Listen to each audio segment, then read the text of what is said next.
This will be the biggest Passover to date. You do not want to miss this. Fresh lamb, fresh wine, and bitter herbs as commanded by the Most High.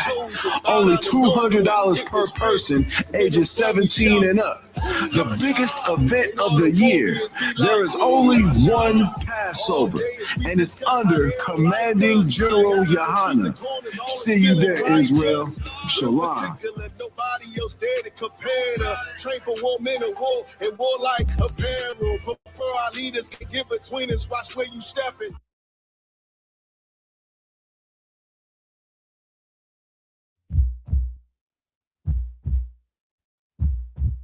If you're a Black, Native, or Hispanic, you need to be at the Lord's Passover.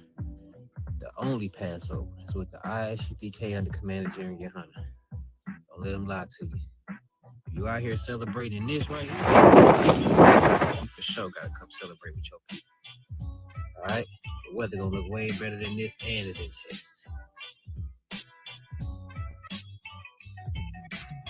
The ISUPK under Commander General Yohanan presents the Lord's 57th Annual Passover in Houston, Texas, April 4th, 2026. Pay your Passover fees. ISUPK.com. $200 per adult. Kids get in free.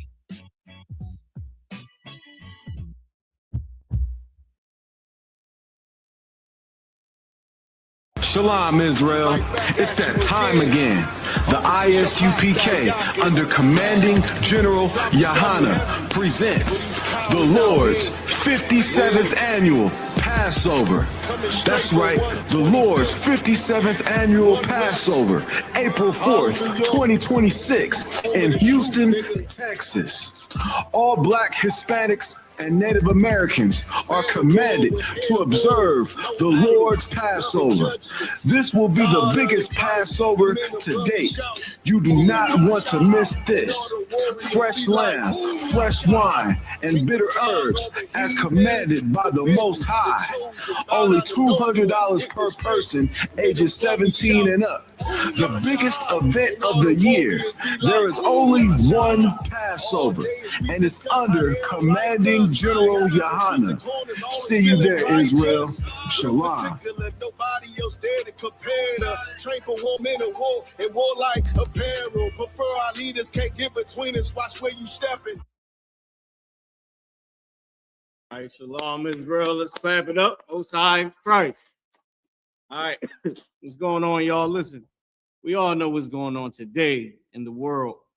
They're celebrating another false prophet on another false holiday. Let's talk about it. Let's get into the class, man. I want to give everybody a hand for tuning in. You know what I mean? Throughout everybody for tuning in. Give yourself a hand for even standing with the Most High in such evil times. In a time where you can be filthy rich for being an evil, wicked monster in this earth.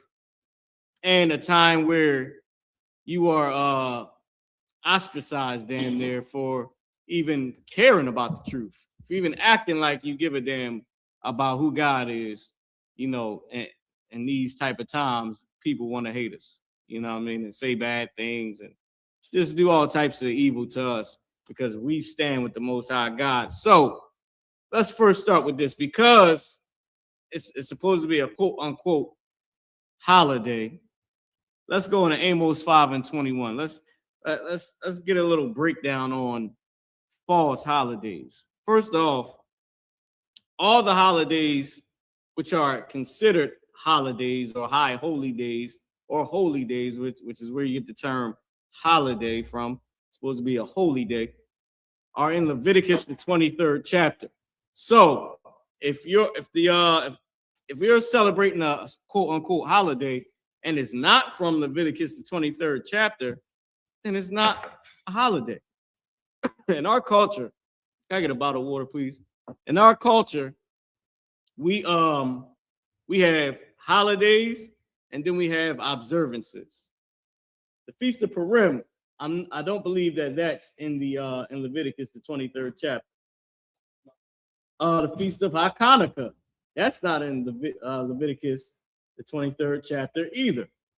But they are a part of what we call our feast days. We call them feast days because that's days where we feast and have a party and we celebrate these days. But they're observances. It's something that we observed because of what happened in our culture. So we took the time out to have fun on those days. Now, we also have actual holidays or high holy days where we have a Sabbath service, and you're not required to work those days. The Lord said day is Sabbath. You got off on the high holy days. Now, the observances, you can go to work. You can do whatever you want to do. You know what I mean? It's not a high holy day, or it's not a Sabbath. Okay. So with that being said, that's the difference.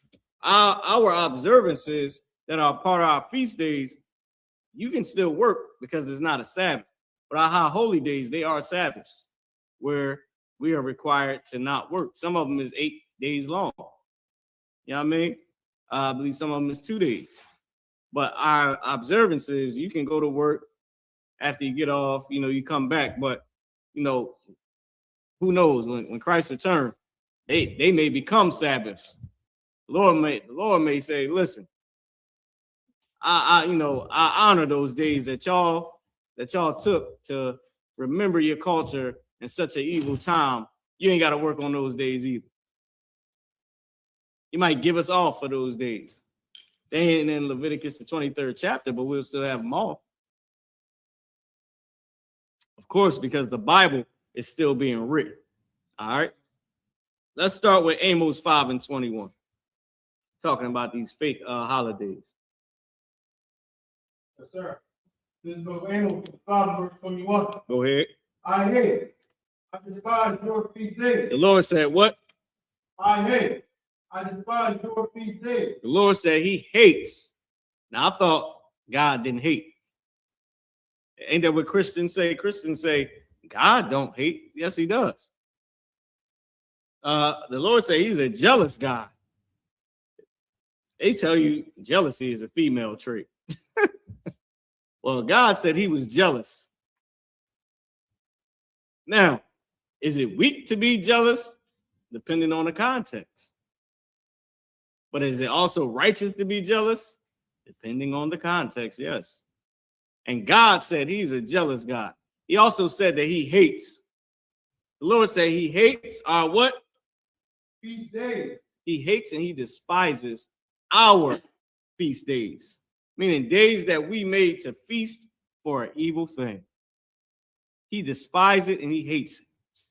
Martin Luther King Day is a false holiday to celebrate a false prophet who was a traitor to his own people to gain a little bit of that pork, that tender other white meat. So he would say, he disowned being an Israelite. He disowned being black.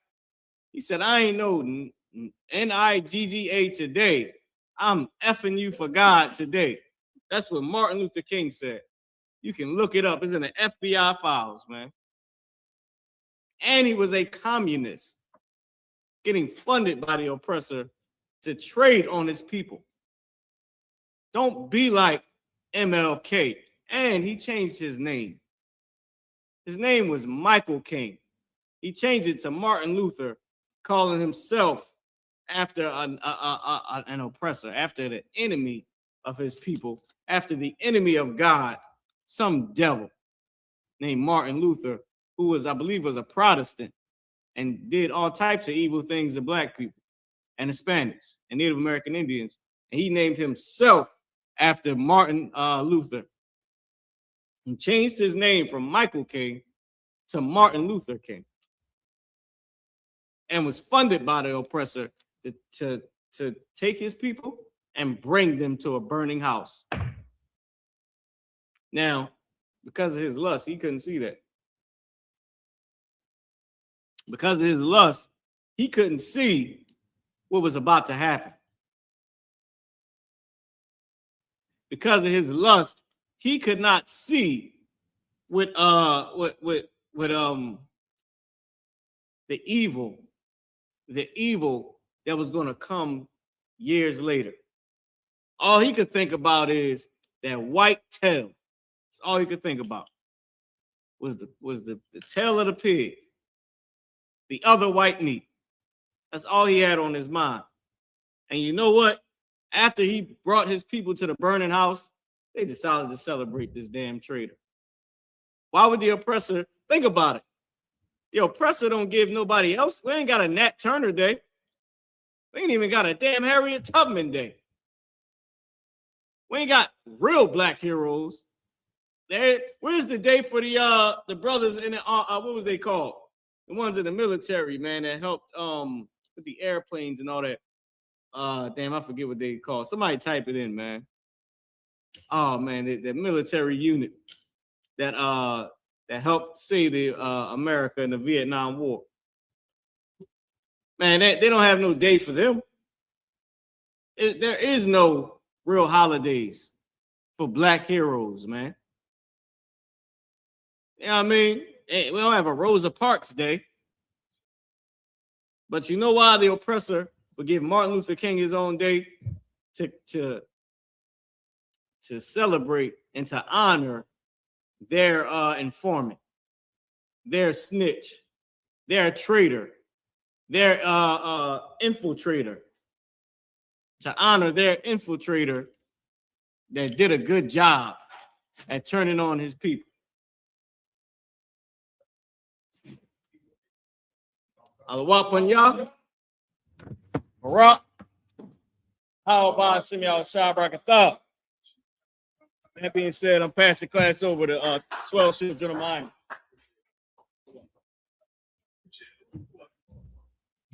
All right. Let's get it on.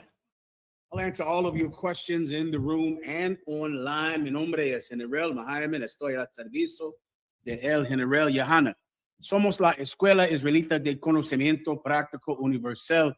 Comenzamos en 1 Oeste Calle 125, Harlem, Nueva York. Desde 1969, debajo del mando, General Yohana. Carnales, esta es la verdad.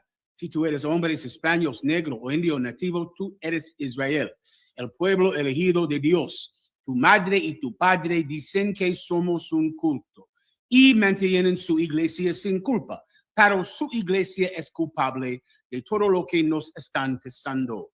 Órale. All right, I'll answer all of your questions. Haz tus preguntas. Whenever you're ready, let's get it on, all right? Yes, sir. This is from Joseph. Shalom, can you break down Luke chapter 10 and verse 18, please? Claro que sí, of course. This is ready. Come on. This is the book of Luke, chapter 10 and verse 18.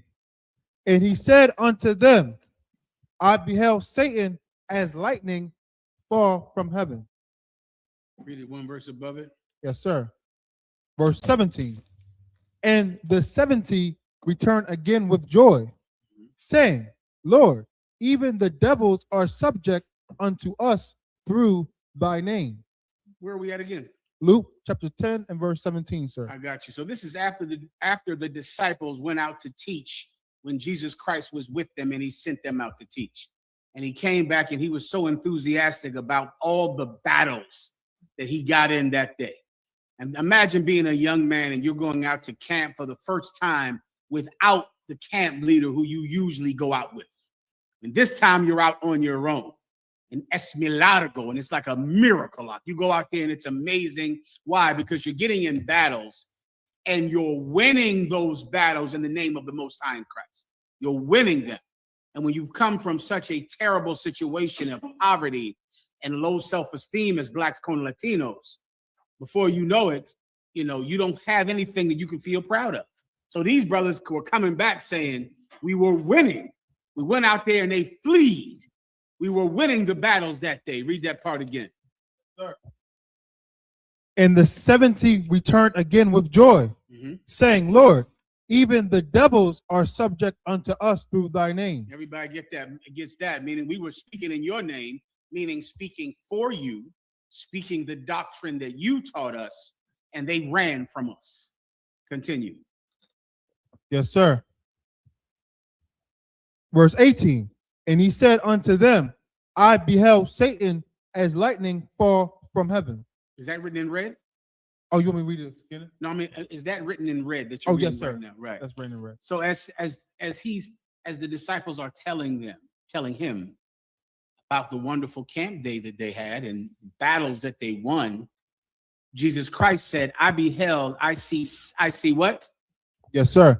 I beheld Satan as lightning fall from heaven. He said, I looked and I beheld and I saw Satan falling as lightning from heaven, meaning the battles that his men won that day foretold the sign that the powerful of this world are going to fall from their heavenly position. I beheld and I see Satan falling from heaven. Why? Because Satan is sitting in heaven.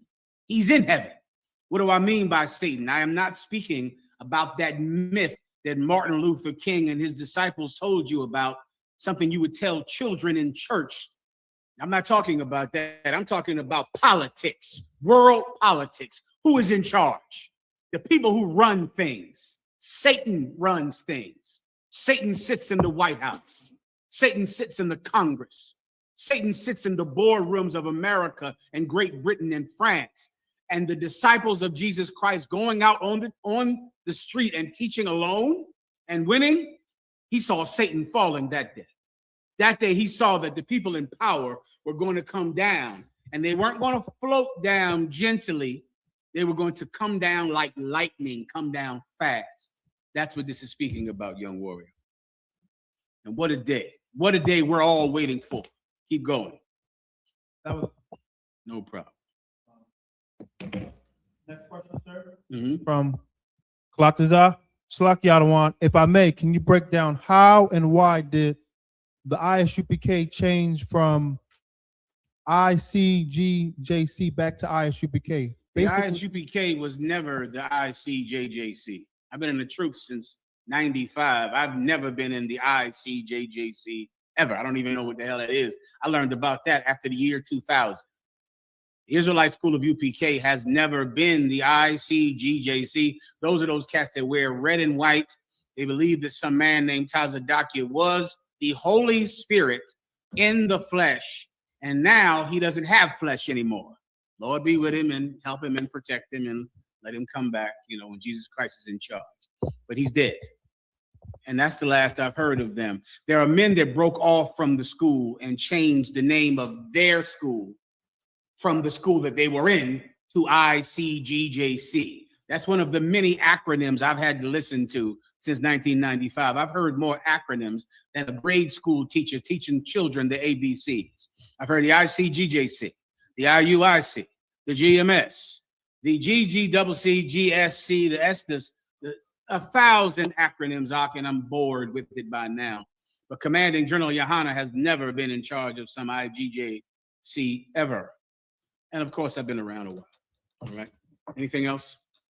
Yes, sir. This is from Chavez Unlimited. Me General. C. Please. Can I please get a breakdown on Leviticus chapter 5 and verse 3? Salakia, sir. Absolutely. Glad OKC. Let's read it. Yes, sir. This is the book of Leviticus chapter 5 and verse 3. Or if he touch the uncleanness of man, whatsoever uncleanness it be that a man shall be defiled withal, and it be hid from him, when he knoweth of it, then he shall be guilty. Read it one more time, please. Yes, one sir. Verse above it. Yes, sir. Verse 2. Or if a soul touch any unclean thing, whether it be a carcass of an unclean beast, or a carcass of unclean cattle, or the carcass of unclean creepy things, and if it be hidden from him, he also shall be unclean and guilty. Let me explain it to you. Imagine you touch a dead pig. Now, you didn't know you were touching a dead pig. Someone fooled you. Someone lied about it. You had your eyes closed. You're blind. You couldn't see that it was a pig and you touched it, right? You are still guilty of touching it because the unclean laws are medical. And that's what you have to remember about all of the unclean laws. The unclean laws are a quarantine to protect you from disease.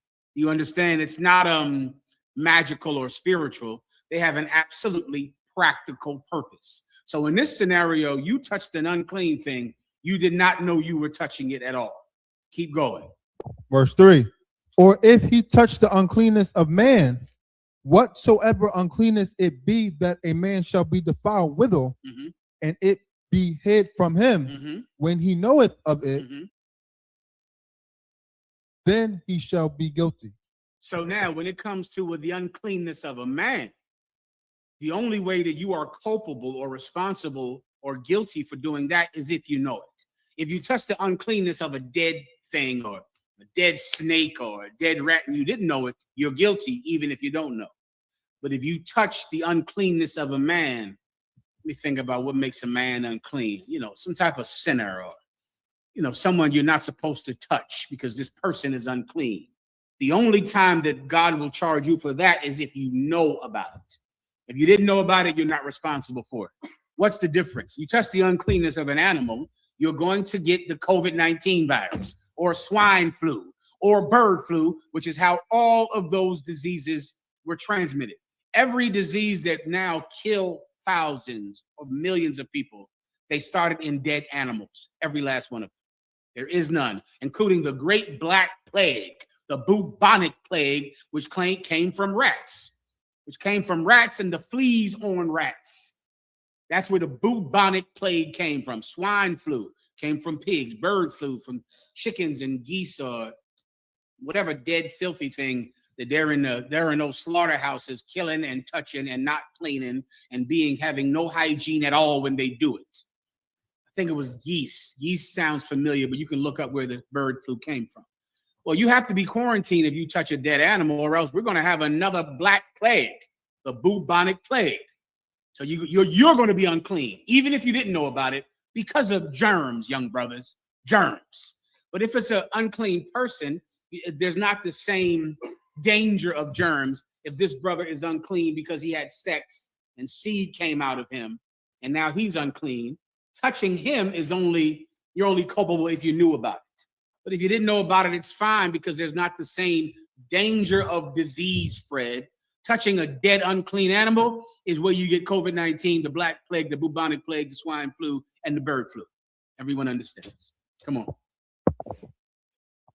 If I could, so I'll be doing a lot of research, like just in history, especially white people history, where it just goes to show that the Lord is very wise.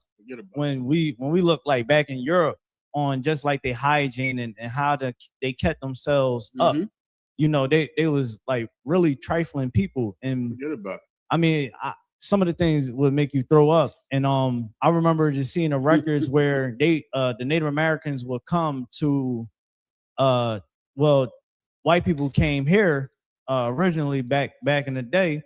They came here and the Native Americans like, man, y'all need to go wash up. They said the Native Americans made them, like it was an order. You must go wash up because they stunk that bad.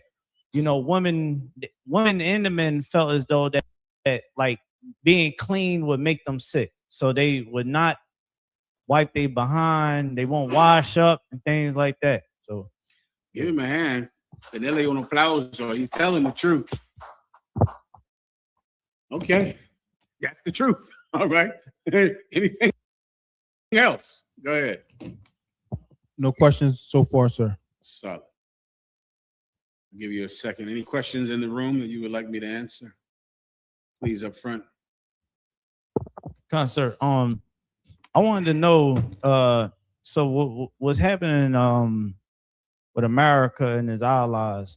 Is it somewhere in the Bible where we can pinpoint that this could be a situation that can occur where they break their alliances? Let's explicar, which means explain. I don't understand. Oh, Salakia, sir. So right now with pretty much the rumor of the war that can happen in Greenland, okay, and against America and its allies. And what about the war that could happen in Greenland against America and its allies? could we find something like that written in the Bible? Oh, absolutely, brother. You can go find the wise men of Teman shall depart from thee. Find me that in the Bible if you could. Thy wise counselors shall depart from me. Thy allies shall, I believe it's all around, the wise men of Teman shall depart from me. What you're seeing right now is the white man has a true absolute idiot in the White House. An idiot who has not even any goals of grandeur or of American excellence or even of great empire for America, like other presidents have, like Monroe, who created the Monroe Doctrine, who kicked out the French and the Spanish and to take the entire continent to himself. Those men were wicked, and they had empire on their mind. You know, so many other presidents after them that had empire on their mind and did great evil things. Many of you don't know this, but when Adolf Hitler went to conquer Germany and all of the surrounding countries around Germany, Poland and the Rhineland and the Ukraine and everywhere around them, he did that because of America. He wanted to create the United States of Germany. He wanted to conquer his land and every land around it. And then he went to oppress the so-called Jewish people, seeing the great success that America had with the so-called black people and the so-called Native American Indians. And he absolutely copied what America did to the slaves in America, meaning the tribe of Judah and the tribe of Gad. He went out and purposefully hired people from America to help him to oppress the so-called Jewish people. So there have been many people in America that have had empire on their mind, that have been evil men who did not have enough. Thieves, ladrones, right? There's been men like that all the time. All right, amartes de lo aino, men who love other people's things. Amartes de lo aino, silaki. There's been men like that forever. But now what you have in the White House is a stone cold idiot who doesn't have any of those things on his mind. All he's thinking about is who was mean to him, who doesn't like him, who didn't give him an award, and he will fight over that and kill people over that. That's why he's sending people to Minnesota, because they did not vote for him when they should have voted for him. So now that you didn't vote for me, I'm going to destroy your economy with constant protests and have mass men coming to your neighborhoods because you didn't vote for me. And that's why he's not sending those same ICE agents in force into Texas, where you can absolutely find some Hispanics in Texas. But he's not going to do that to Texas because Texas voted for him. And it's just so primitive and childish because he does not have any good advice because he's an idiot. You can find it in this precept right here. Do you have it? Yes, sir. Go ahead. This is the book of Obadiah, the 1 in verse 8. Shall I not in that day, saith the Lord, even destroy the wise men out of Edom? Shall I not in that day even destroy the wise men out of Edom? That's what you're seeing right now in America. You just see somebody who has no good sense. Like, it's not even about, Democrat or Republican or left or right. And it's never been about right or wrong in America or Great Britain ever. They've never cared about that. But what you see is no one is smart. No one has any brains. You get the point? Everything he says is just what someone would say who doesn't have any brains at all. The Lord prophesied that. It's right here in the Bible. The Lord said, I will destroy the wise men out of Edom. Keep going. Edom, of course, is the so-called white man. And the wise men are the people who have common sense, smart men who helped him control the world in their wickedness. Continue. And understanding out of the mount of Esau. And I will destroy understanding out of the mount of Esau. So now America is going to what? Fight England? Fight France? Fight, what's that country over there? Who controls, I forget the name of those countries. In essence, fight all the people who were his allies during World War II. And they'll just become enemies with its allies. And of course, then its allies will become enemies with its enemies. And before you know it, Russia and China just become the closest of friends with the European powers. Now they'll be friends and they'll fight America, and all because some idiot didn't get his ass kissed enough because he's not wise and there is no one wise around him. Everyone understands. This is a precept that I would use based on the car's question. All right. Is there anything else? Yes, sir. From Princess N.W.O, Shalom, Lord in Christ, General Muhammad, Salaki Adawan. Please. May I ask for the understanding of dinosaurs, the water for your wisdom? The understanding of dinosaurs. To understand dinosaurs, just understand crocodiles and giant lizards. Those are big animals. Dinosaurs are not magical creatures. They're simply animals that are extinct today. Animals go extinct every day. Soon there won't be any more bumblebees. Your children will be looking around at movies trying to see a picture of a bumblebee because they're almost all dead. This is what happens because the so-called white man is in charge of the planet Earth. So at times they were just big animals. There are very big animals around right now. Most of them live in the ocean, like giant whales, right? Many dinosaurs lived in the ocean. Dinosaurs were around at a time when in this part of the world, meaning the part of the world where you find dinosaur bones today, dinosaurs lived in the Americas or in this continent. People lived in the Middle East. So people and dinosaur were around in the exact same time on the planet Earth. The difference is distance. They were so far from each other. If you don't believe that distance works, there are lions right now on the planet Earth, but they're not eating us. You understand? Because they're far away. They're far away. In India, you have tigers living where people live, right? Those people get eaten by tigers. So if you live close to the big giant animal, you get killed. But if you live far away from them, you brothers live in Pennsylvania. Well, how far would I have to go to see a mountain lion from where you're sitting right now today in Pennsylvania? 4 hours? Am I right or am I wrong? I would say 4 to 6 hours, right? You right? You go up in the mountains of Pennsylvania, a mountain lion will bite your face off, but they're 6 hours from us. Do you understand? So because of that, we don't have to worry about mountain lions. Well, there was a time when dinosaurs were in where Russia is and where the Americas are and where Los Angeles is right now. People were in the Middle East where Babylon is, where the land of Israel is. They were so far from dinosaur that they were not involved in their lives at all. That's the story of dinosaurs, all right? Is there anything else? Sir?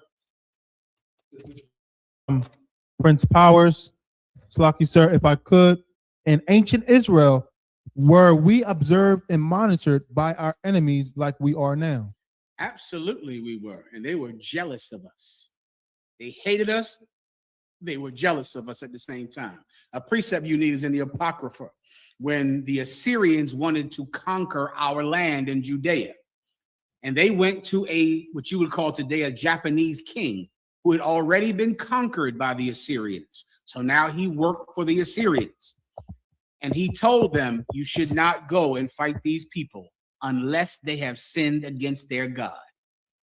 This people, if they have sinned against their God, you will conquer them. But if they have obeyed their God, if they have kept all the commandments of their God, Prince of Assyria, do not fight them, for you will be conquered. The Prince of Assyria got so angered, he took that Japanese king and threw him over our wall and said, when I kill all the Israelites, I'll kill you too for even thinking that those niggas and spicks could beat me. Well, that day, the Assyrians got their heads chopped off and they fled, every man his own way. So the Japanese king knew about us. He knew we lost battles if we were sinful. He knew we could not lose if God was on our side. You understand? Remember that for the battles ahead. Remember that. The card. That you quoted, the book of Judith. Mm-hmm. The book of Judith, chapter 5 and verse 20. Mm-hmm. Now, therefore, my Lord and governor, if there be any error against this people, and they sin against their God, let us consider that this shall be their ruin, and let us go up, and we shall overcome them. Let me tell you, the brother sent me videos of the Black Panthers. Back again. Listen, they ain't quitters, I give you that much. They do not quit. You're going to find two Negroes to get an AR-15 and say, let's try it again. We can do it again. Every time the Black Panthers step up, they believe that the tactic of using firearms to defeat the white man will work this time. Meanwhile, everyone with a gun on his chest is having sex with a white woman, eats pork, eats shrimp, and works for the FBI too. Don't forget that part. Half of them in the Black Panther Party are FBI agents, half of them. But they're going to keep trying. They're going to try one more time. You have people like the Purple Pigs, the IUIC in the Christian church. They go out and they try marching, because marching, this time it's going to work. We're going to march and chant. We shall overcome. Purple is the way. Purple is the way. Purple is here to stay.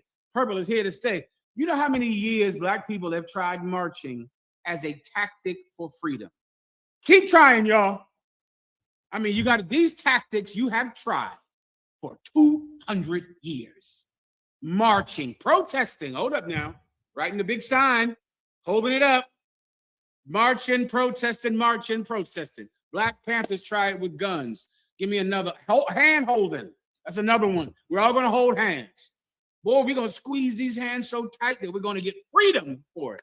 I understand. They've tried it before. Fraternities. Black fraternities. White people won't let us join their fraternities, right? In college. So what did the Black fraternities do? We'll be our own Greeks. We'll brand ourselves with Greek letters just to prove that we're really Greeks. Look at me. I branded myself with a letter phi or pi or omega. Here's the problem with the Greek fraternities, the Black Greek fraternities. Your members are men like Martin Luther King. Your members are the rich aristocracy of Black people and Hispanics. I get you. I understand. Here's the problem, however. Alexa, can a member of Omega Psi Phi be gay? I'm not quite sure how to... Alexa, is it legal? Give me the word I'm going to use for it. I'm not quite sure. Alexa, stop. Alexa, does Omega Psi Phi accept gay men? I'm not quite sure how to help you. Yeah, I hear you, Alexa. Alexa, do Black fraternities accept homosexuals? I'm not quite sure. Let's Google that. Thank you, Alexa. You sure I'm not married to her? Sometimes I wonder if I'm married to this. Anything else? Okay, look it up in your phones, Akim. Tell me in your phone. Remember, because we join Black fraternities. So we can what? For the betterment of the people. So we can be a better people. Marching, hand holding, being a Black Panther with guns. All of these things are tactics. The problem is not the tactic. The problem is the person. There is a person that God will not help. There's a person he's never going to help. Keep going. Please, microphone. Could, sir. I Googled it, and it had been explained that it says, yes, you can be gay in a fraternity with many LGBTQ plus members. So the plus can also be for pedophile. All of those things. So can you be in a Black fraternity and be gay? Nakar? Yes, sir. Yes, you can. Can you be in a Black fraternity and have an orgy? Yes, sir. Now, here's the problem with being in a Black fraternity. You could be in that fraternity and march and dance and set up a soup kitchen. And at night, all of the members of Omega Psi Phi can have sex with each other. Now, that's from just looking it up. It's a male organization that accepts homosexuals, and you can have orgies. Gay people don't have any problem with having multiple sexual partners. That's for damn sure. I never heard any preacher. I've heard 1,000 preachers tell gay people, we accept you. But why do I never hear a gay preacher say, but you can only be with one gay person? Have you ever heard that before? Like a preacher always tells heterosexual people, well, you have to be married. I've been told my entire career in the truth that you have to have a wedding ring and you can only have one wife. Preachers teach that in church. You can only have one wife. But preachers accept gay Christians. Do they tell gay people, you can be gay in here, but you can only be with one gay person? Never. They never say that gays have to be monogamous. Do you know what that means? When you're marching out there and praising the name of Jesus, there are gay people in that line that are having gay orgies at night, and it is accepted by your church. When you're in your fraternity, Omega Psi Phi, Phi Beta Sigma, Alpha Phi Alpha, Kappa Phi Alpha, your fraternity is having orgies with each other, and it is lawful and accepted by the bylaws of your organization. If you're in the Black Panthers, you can have the guns. The people with the gun are working for the FBI, and they're homosexual, and they have sex with white women, and they snort cocaine, and they eat pork. The tactic is irrelevant. The person is what matters. The person. And until you change the person, the tactic is irrelevant. Yes, the other nations are watching us. They see us marching. They've always seen it. They see us trying to fight the Romans, trying to fight the Greeks, trying to fight the Babylonians, trying to fight everybody. I get you. This is what the other nations know about us. Read it again, Nakar, and tell them where you are. We are in the book of Judah, chapter 5. I started at verse 20 again, sir. That's to what? All right. This is the book of Judah, chapter 5 and verse 20. Now, therefore, my Lord and governor, if there be any error against this people and they sin against their God, let us consider that this shall be their ruin. If there be any, this is what the other nations know from watching us with our many and varied tactics for freedom.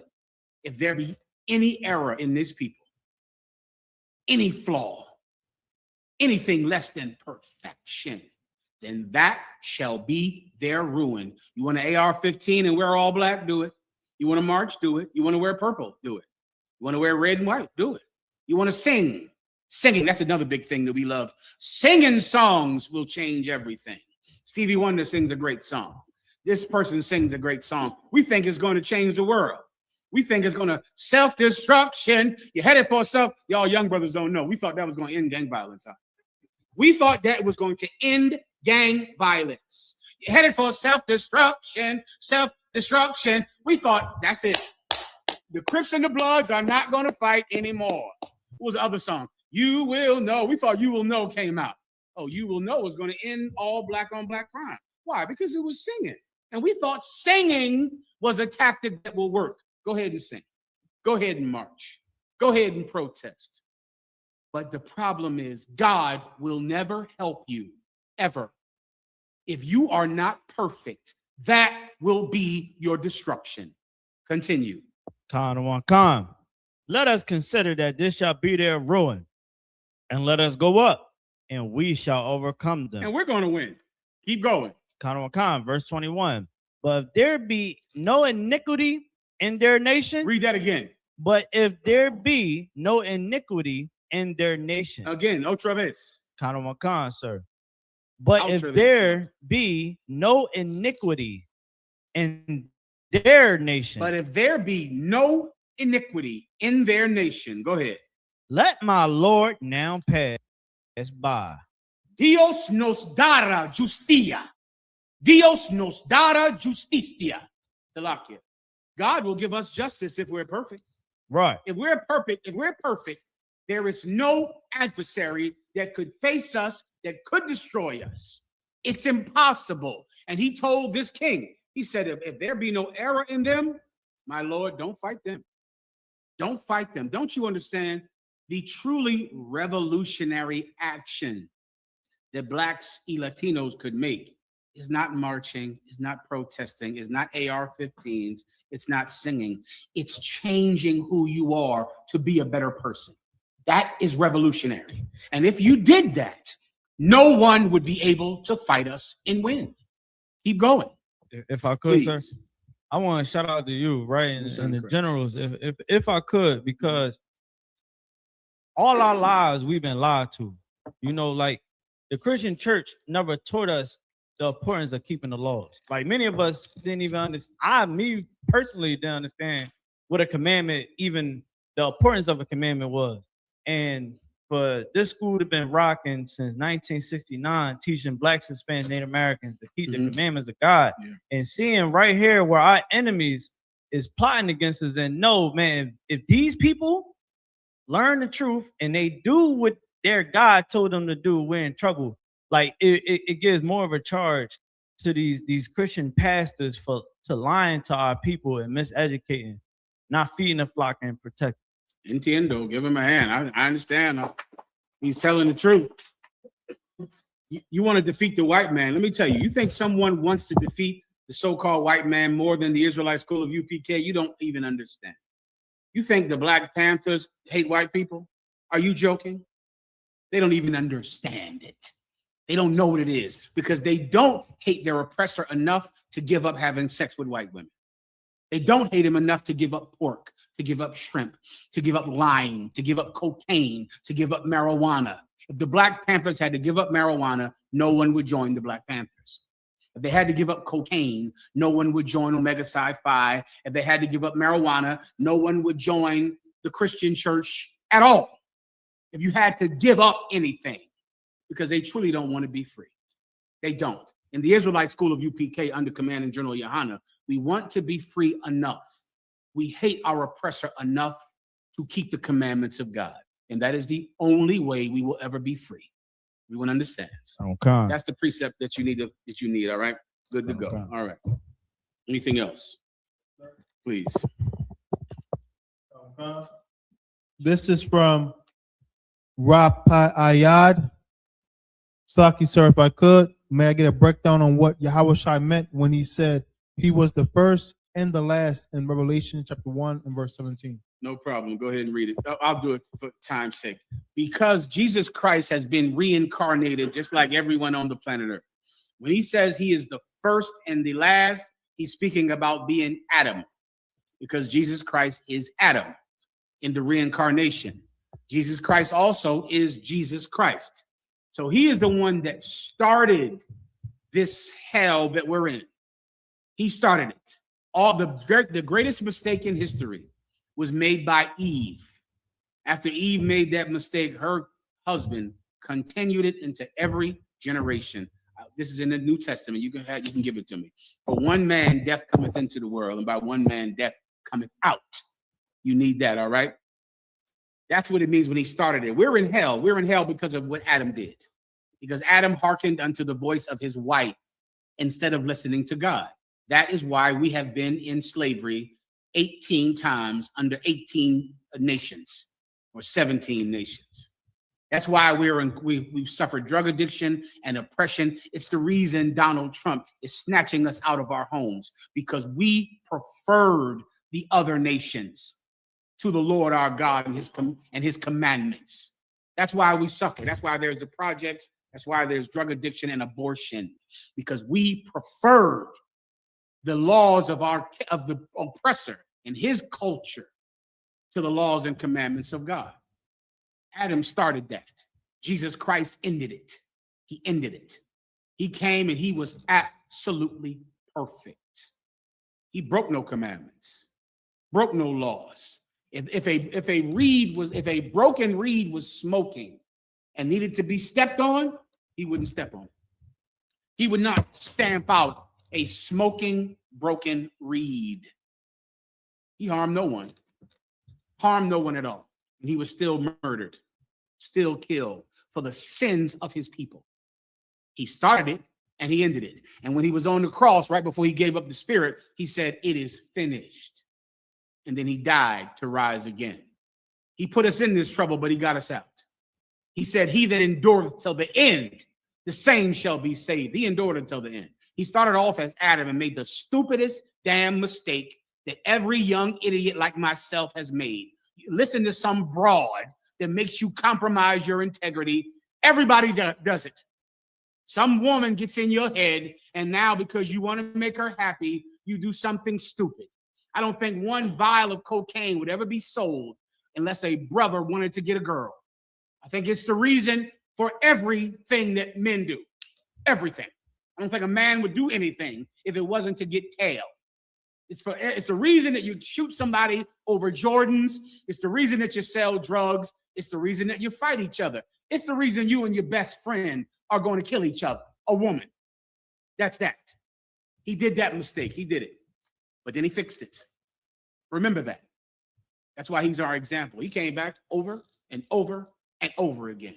And then finally, it was done. He did it. He's the first and he's the last. He's the Alpha and the Omega. That's your breakdown, all right? Everyone understands. I'm knocking the back microphone. Oh, what kind of sir? Could you explain the generations when it's at the first, second, third, fourth generation? Of them that hate me. Say again, sir? Of them that hate me, that one? No, sir. So like before we was mentioning the people of a generation is everybody that's alive at the same time. I got you. Oh, you okay, break it down. Explicar. Explain. See. Okay, so if you said if we was alive during the same time, that's one generation. Right. So how will we explain generations here? It's very similar, meaning a generation. I'm giving you a loose term. Just imagine the average lifespan of a person, which is, what would you say it is today? 100? 70 is about right. Some people live to 100. I would say about 75, 80 is about right, right? You might get some woman that lives to 103. That can happen. You get my point. But the majority of people will be dead about 80. So if I was to go back 80 years and watch a TV show from 80 years ago, the old black and white TV shows, you can almost guarantee there is no one involved with that TV show that's alive. I mean, the cameraman is dead. The writer is dead. The boy that brought the donuts to the stage, he's dead. The wives of all of the cameramen and actors are dead. You get my point? That's a generation. It's a lifespan. A lifespan is a generation. So there are people that are around during this lifespan. Third and fourth generations is going back 3 and 4 lifespans. That's it. So this is your generation. To the third and fourth generation means not just you, but your grandfather, your great-grandfather, your great-great-grandfather. Do you understand? Those are totally different generations. There's your generation, but that's not the same as your grandfather's generation. Those people are dead. You understand? It's not the same as your great-great-grandfather's generation. It's not the same as your great-great-great-grandfather's generation. So 3 and 4 generations is 3 and 4 lifespans. Was that your question? Is that explaining it? That's it. Good to go. Any more? Go ahead. She can explain if you want, sis. You might need a microphone. It's up to you, Knock. All right. Go ahead. So like you, sir, I'm not sure if I'm going to explain this the right way. Don't worry about it. But we were having a discussion about what you guys were just speaking about. Yeah. And I guess I was kind of a bit confused when you talk about generations and you say you might see a picture, for instance, of a father or a mother with either their daughter, their granddaughter, and their mother. I got you. Right. So, and then we have 4 different generations in one picture. Yeah. Right. And then you have silent generation. We have Generation X. We have baby boomers, millennials, Pepsi zillennials. generation. That was one I remember. You ever hear that before? What's that? The Pepsi generation. No, I haven't. Oh, Alexa, what is the Pepsi generation?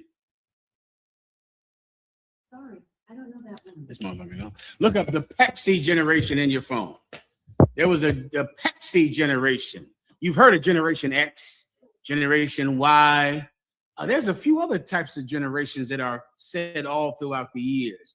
The greatest generation. You ever hear that one? Oh, how about this? Alexa, what is the greatest generation? The greatest generation, also known as the GI generation and the World War II generation, is the demographic cohort of Americans following the lost generation and preceding the silent. Alexa, stop. The greatest generation are the generation that fought in World War II. My apologies. You get my point. So I understand your question, but please continue it.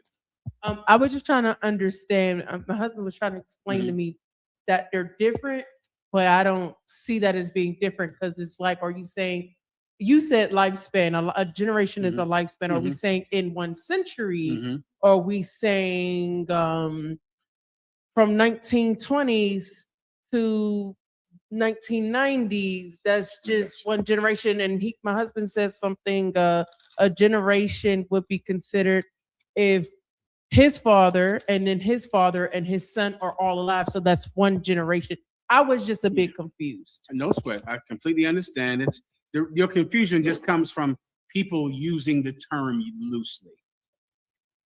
Generation is just used loosely, like the greatest generation, Generation X, Generation Y, Generation, like we're all alive at the same time.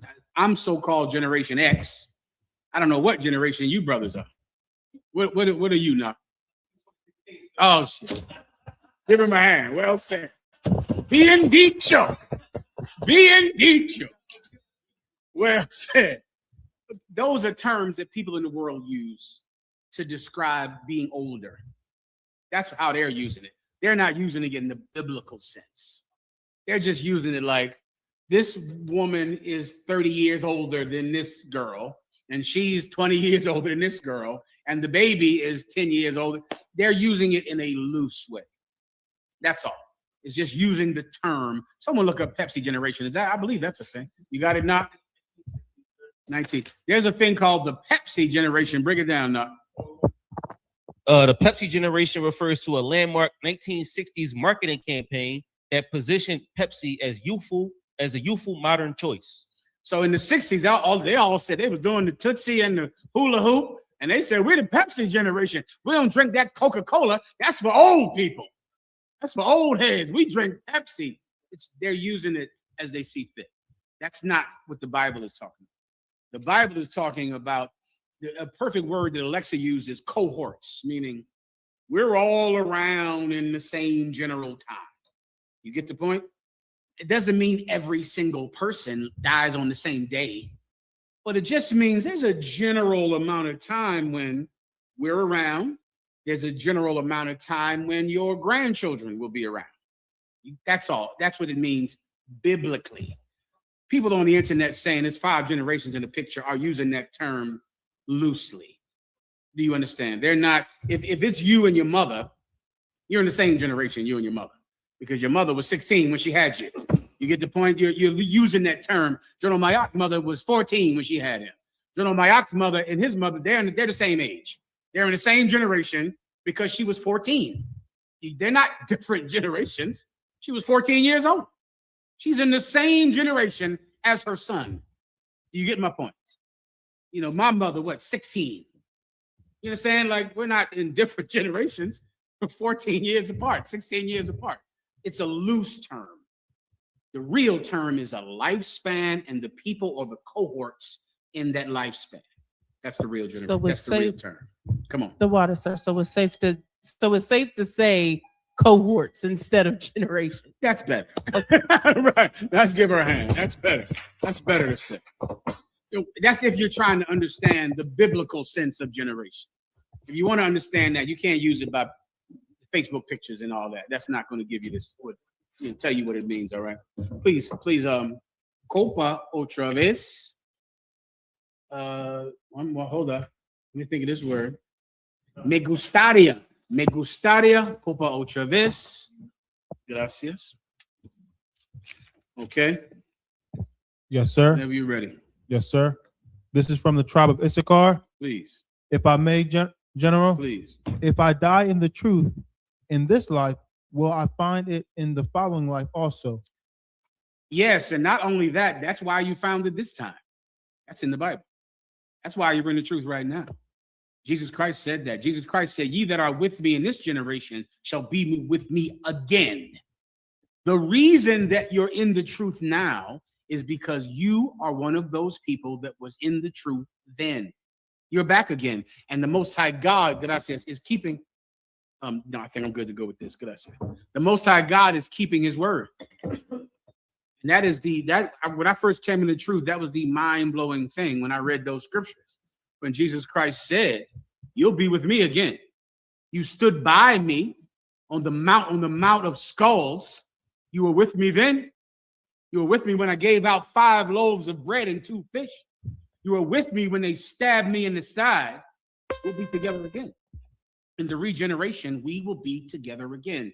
Brother, the reason you're in the truth now is because you were in the truth before. Everyone understand? Anything else? This is from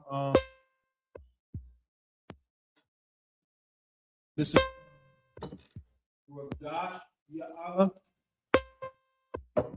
Lucky, if I may, sir. I read Ezekiel chapter 1 and verse 5 and 7 that came so much. Breakdown, so I can put in my precept. What was the verse again? Ezekiel chapter 1. Ezekiel 1, verse 7, and he said something so much. What'd you say again? No sweat. Please. I'm ready. Yes, sir. This is the book of Ezekiel, chapter 1 and verse 5. Out of the midst thereof came the light of living creatures. This, you want to put this in your precept book under your UFO breakdown. I think they call UFOs something different now. I would stick to the same UFO just because it's okay. But I think they have a whole nother word. Put a slash in your precept book. What do they call UFOs now? Some other word? Locker's going to give it to us. Go ahead. Oh, it's some other word they use for UFO now. You can just put that, put a slash in your precept book and put the other word there too, all right? So you can break it down for the people in this generation. Everybody gets it, right? So this is a UFO breakdown, a UFO precept. Go ahead and read it again. Yes, sir. Also, out of the midst thereof came the likeness of 4 living creatures. We're in Ezekiel? No, sir. I'm sorry, this is a UFO breakdown, right? I believe this is it. The angels, the UFOs, right? Yeah. Okay, so he's seeing a vision. This is Ezekiel seeing a vision.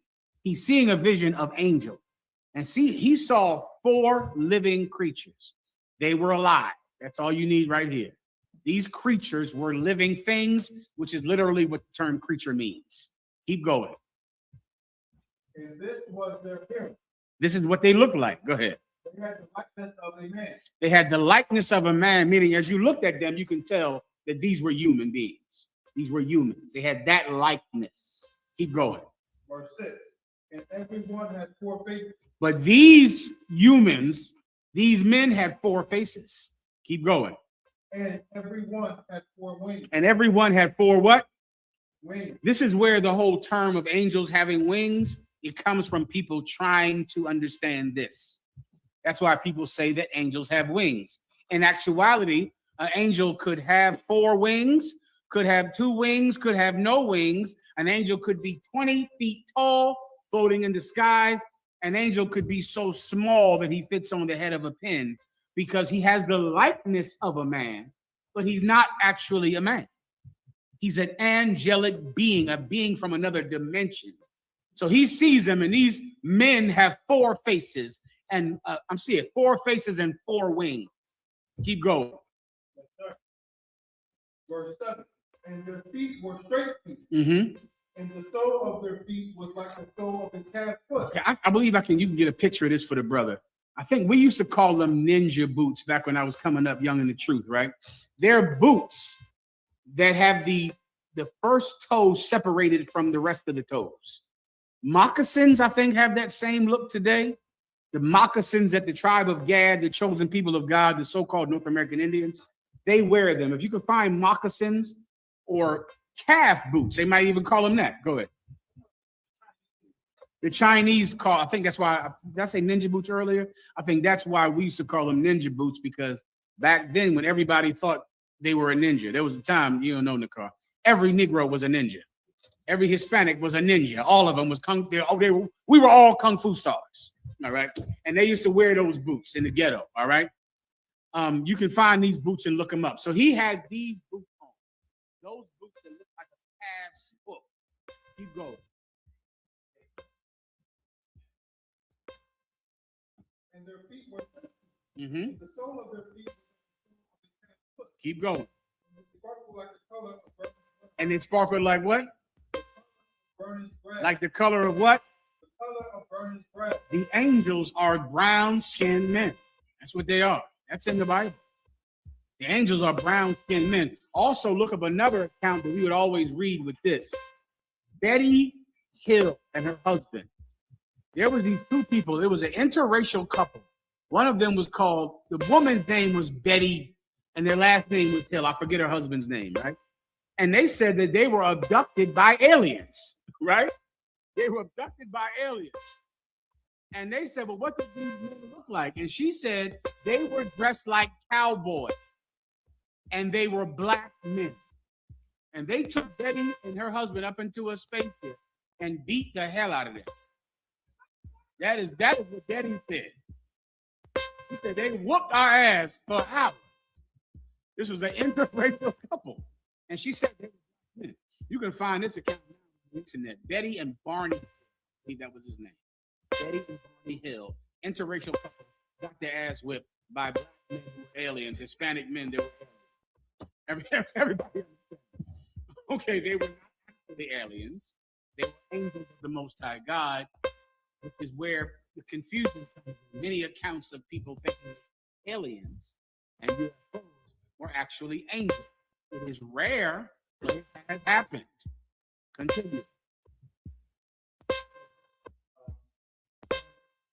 That's your breakdown. So this is an angel precept box. Precept for angels. I believe if you go further on, it might be here where it talks about the wheels and the UFOs, but this is speaking about angels, showing you that angels are brown-skinned men, just like blacks y Latinos. All right, anything else? Yes, sir. Mm-hmm. If I could,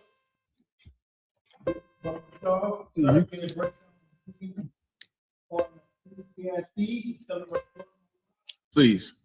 Because in the world, graduated and seem to use the world. And that is exactly how the world believes and what they think, and that's a lie. Money is not the only defense. Money is a defense, but it's not the only one, and it's not the best one. I believe, does he want the one in where is he looking for this at? That's a perfect precept. That's the one I was referring to. Go ahead. For wisdom is a defense, and money is a defense. Wisdom is a defense. So you want to think about like having an arsenal, weapons at your disposal. All right. Wisdom is a defense. What do I mean by defense? Something that can protect you in a time of trouble. Wisdom is a defense, right? If you are wise, being wise can absolutely help you escape poverty, brother. Absolutely. There are so many people that have money, but they don't have wisdom. They're going to be poor soon. They're going to gamble away all of their money. They're going to really want to hit that trip, that parlay. You brothers don't gamble, but anyone that gambles knows that they are going broke over trying to hit a parlay.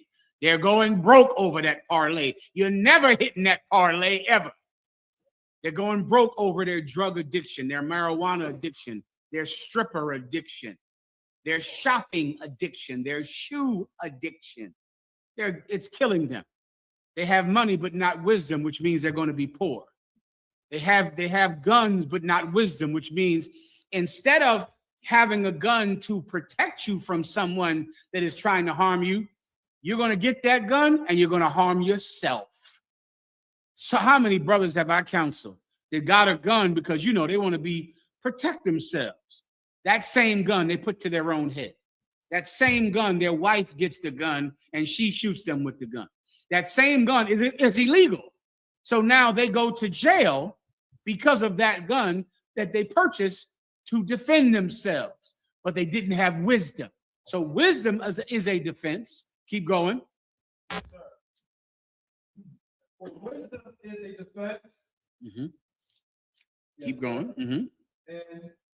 And money is a defense. And money is a defense. Money absolutely helps if you're in trouble. If they're about to kick you out of your apartment and you have an extra $2,000, you're going to be there another month. If you have money, you can get your car out of, they impound your car. Oh, you'll be fine because you have $600. If you have money, it can protect you from trouble. You can purchase a lawyer because you have money. Money is a defense, and wisdom is a defense. Keep going. Yes, sir. But the excellency of knowledge. Read that again. But the excellency of knowledge is. Read it again. But the excellency of knowledge is. But boy, do you really want to understand something that is excellent? Do you want some excellent knowledge? Because here it comes right now. But the excellency of knowledge is, go ahead. That wisdom giveth life to them that have it.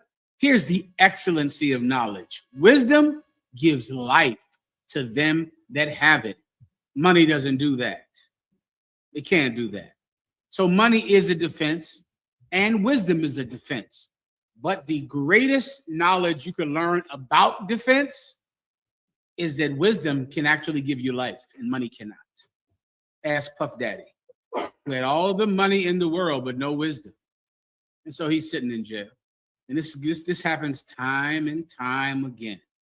Wisdom gives life and money can't. Both are good to have, but wisdom is better than money.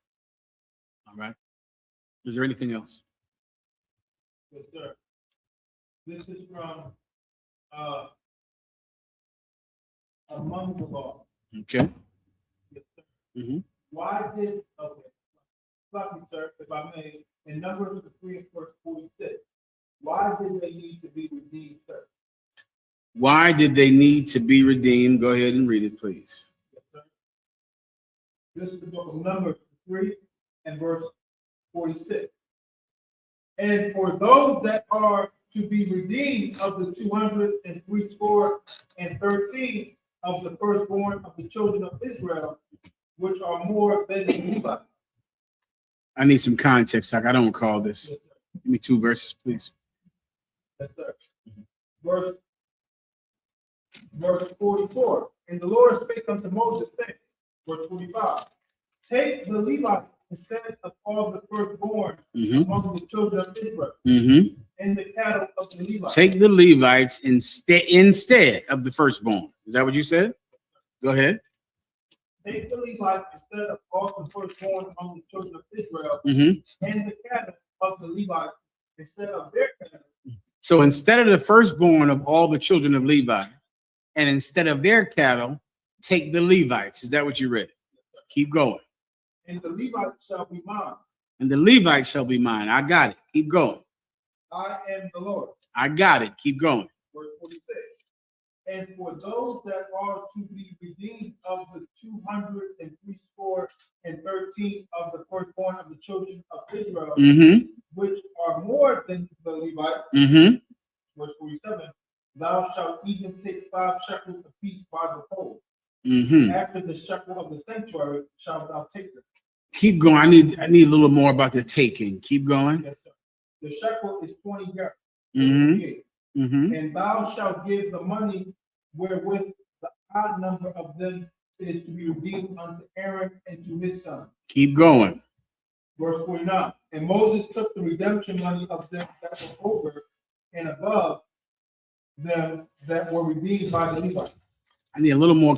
What's happening at this time? I need something else I'm missing. Where are we at? Where are they going? It's before they went to the land of Israel. Or what's happening here? You can just jog my memory. That might help. Knock in the car. Knock. Go ahead. So where are we at? I'll try to read it with you as well to catch it. I just can't remember. Say again. Numbers what? Numbers chapter 3 and verse 46. Numbers 3 and 46. Stand by. Numbers 3 and 46.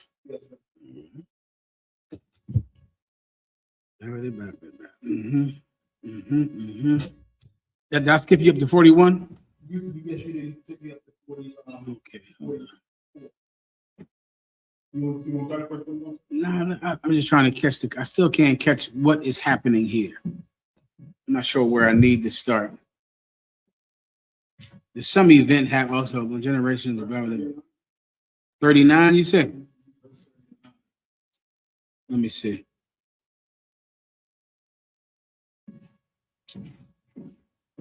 Oh, okay. I think I'm catching it. I think I'm catching it.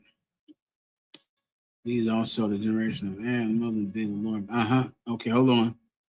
The name of the sons. Okay, this is when the Most High God commanded that the people be numbered before they went into the land of Israel. So, in essence, what's happening here is a census.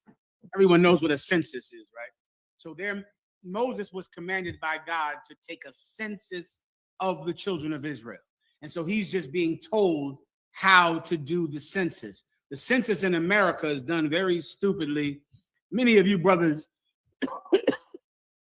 you know this in many of the tribes.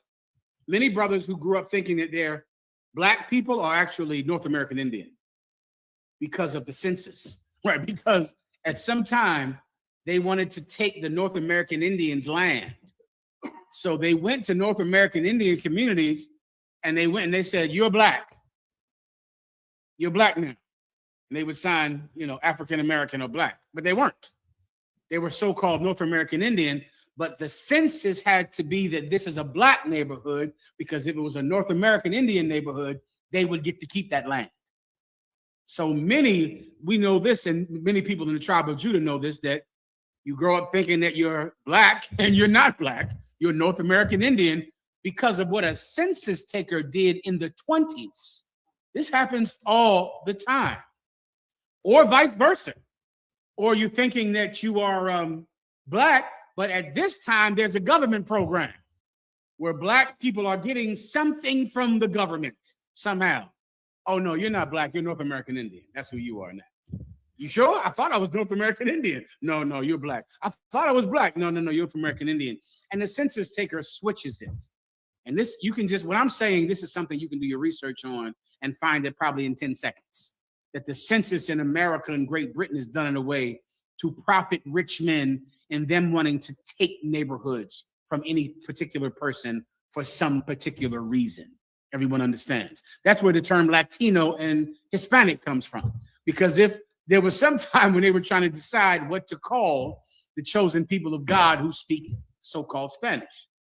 But so they called them, if they called them Latino, then the people from Brazil would not be included, because the Brazilians do not speak, if they called them Hispanic, then that would not include, what tribe is in Brazil? I forget.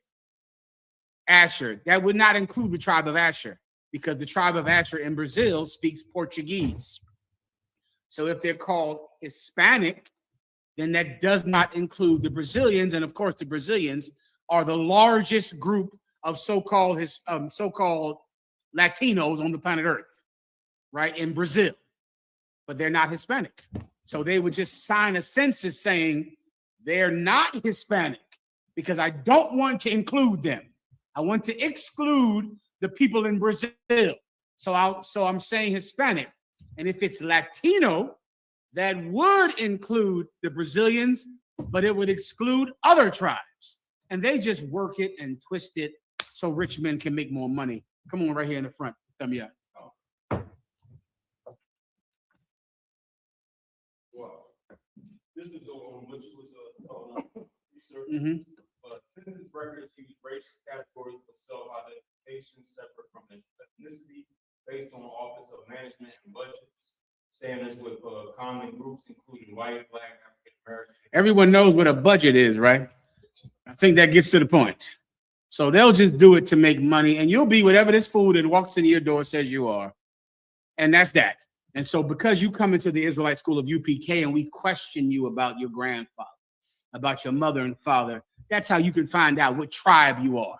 But you cannot find that out from a census, because they'll just write down anything back in the 60s or the 50s or the 20s. Everyone understands, all right? And anything that makes money. All right. So what's happening right now in the book of Numbers, which is in actuality why it's called the book of Numbers, is because a census was taken, which is what Numbers means. Everyone was counted.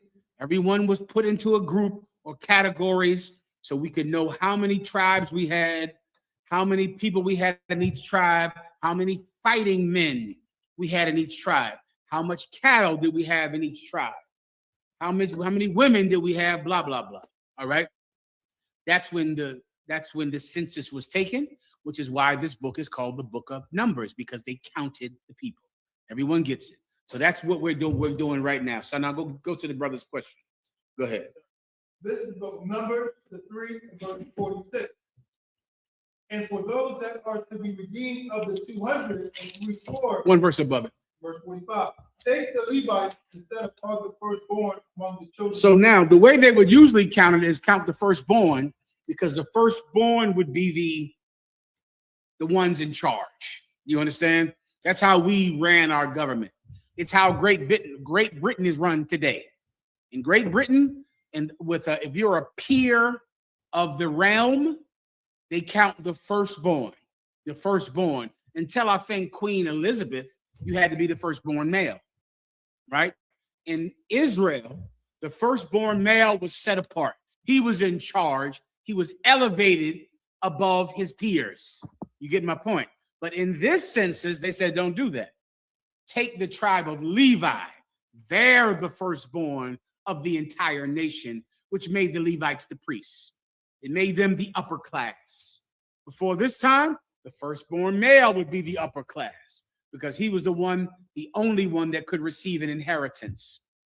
In Israel, you could not receive an inheritance unless you were the firstborn male. If you died, then it passed on down. If you had no sons, it passed to your daughter. That's how it worked, all right? So the firstborn was the one who could inherit. But count the Levites instead of the firstborn, because we're going to make our upper class, the so-called Haitians, the tribe of Levi, the chosen people of God. That's the way the government ran at that time. It was a class system. Many times people can't understand the Gentiles in the New Testament because you don't understand how a class system works. Someone could be a concubine and she's the same race as the wife, but she's a lower class. So you're right, your wife is from the tribe of Levi. She's the upper class. This woman is a so-called Puerto Rican, a so-called Mexican, a so-called Judite, which are not in charge. And you had to kill her family in a war. And now she's homeless because you killed her family, but you'll take her in. You'll give her some food. You'll marry her. She shaves her head and takes off that bloody clothing, shaves that bloody hair off her head, and you'll marry her as an act of kindness. She's the same race, but she's a lower class. That is how Great Britain runs today among white people. There's Cockneys in southern London who are completely lower than someone from Notting Hill who looks at them like, I'm above you. You get my point?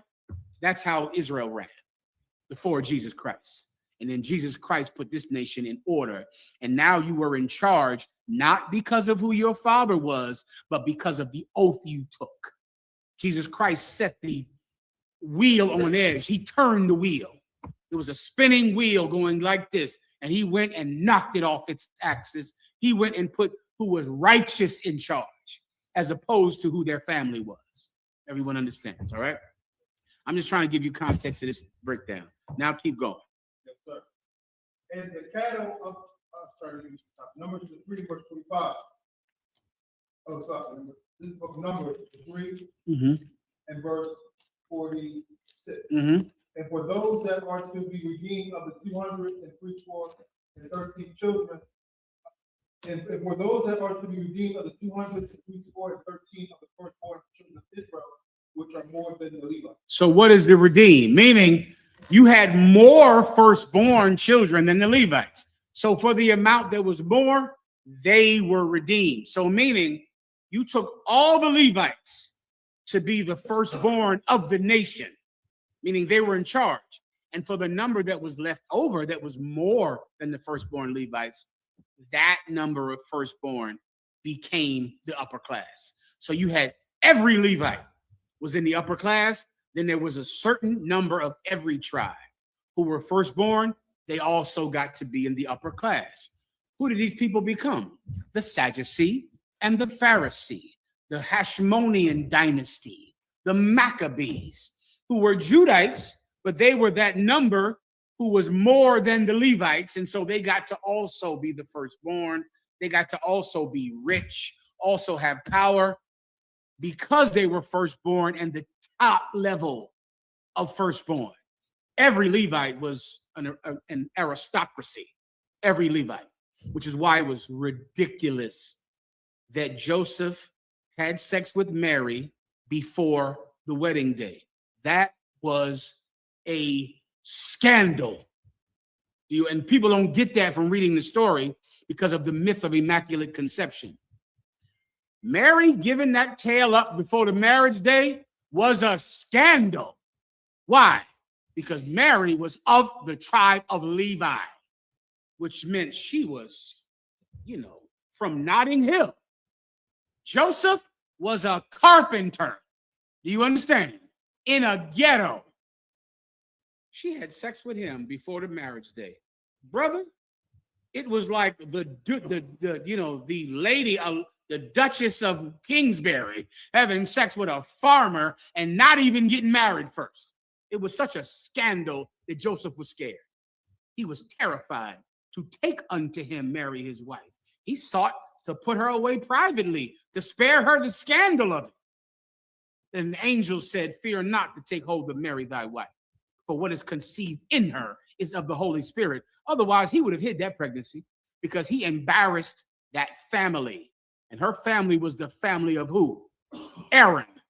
You understand? Who was her family member? The family members of John the Baptist and Aaron. It was a goddamn scandal for that girl to get pregnant before they had the wedding day. Joseph had courage on that day. We're reading about how they set up the structure. Who was the upper class and who was the lower class? Every Levite, then a certain number of the firstborn of every tribe. That's when they're saying redeemed, that's what they mean. A certain number of the firstborn, they will also be in the upper class, but not the rest of the firstborn of every tribe. Come on. I believe that answered it. Did that answer it? Is that simple enough? All right, go ahead. With that said, let's pass the class over to Priest over Barzal. Give him a hand.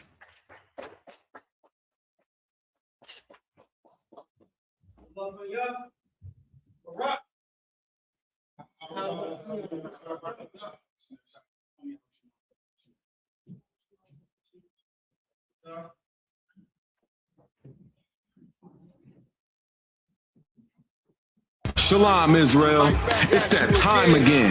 The ISU